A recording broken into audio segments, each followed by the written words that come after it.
Antonin Malroux, bonjour. Aujourd'hui, en direct du Salon de Limoges, que nous proposez-vous pour ce millésime 2019? Eh bien, je suis fidèle à Limoges. Et puis, tous les ans, il est vrai que depuis bien longtemps, je publie un livre.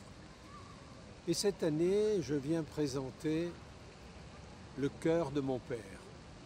C'est la nouveauté. C'est un livre que je pense poignant, qui va surprendre, mais tel est le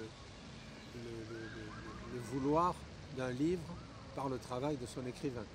Alors avec Le cœur de mon père, vous nous plongez en 1914 et on peut imaginer que la guerre va jouer une fois de plus un vilain tour jusqu'au hameau des 80. Et oui, personne n'y échappe. Et au hameau des 80, il va se passer la chose suivante, c'est que le père de Violette, qui n'est pas très jeune, mais est appelé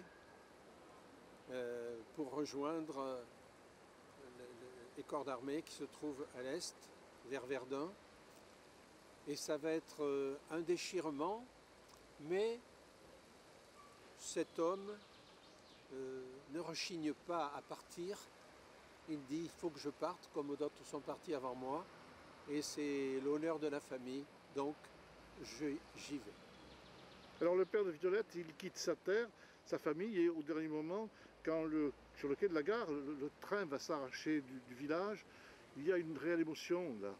Et oui, il y a une émotion terrible. Bon, le train avec sa locomotive à vapeur fait déjà de l'émotion. Le cœur des hommes et des femmes est lourd et est pris. On pleure, on se cramponne.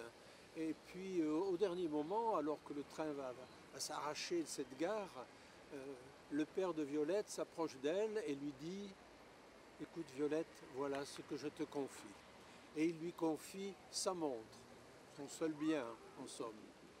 Et il lui dit « Prends-en soin, parce que quand je reviendrai, j'aimerais la trouver à meilleur état possible. » Alors, cette famille, elle est désormais rétrécie, amenuisée, et bientôt les nouvelles ne sont pas bonnes, elles sont franchement mauvaises à la ferme des 80, et il y a un autre drame qui couve sous le cendre comme le feu, et qui conduira Violette à faire des sacrifices très singuliers. Oui. Évidemment, le père meurt donc à Verdun, la mère et la fille et le fils qui est enfin revenu vont essayer de faire tourner un peu la ferme, mais il est dit que le droit d'aînesse fonctionne toujours. Et ce garçon qui revient, il va réclamer son dû. C'est quelque chose de terrible qui se vit, qui s'est vécu dans tellement et tellement de familles. Et là, il y aura des choses qui vont se passer terribles. La mère va en souffrir énormément.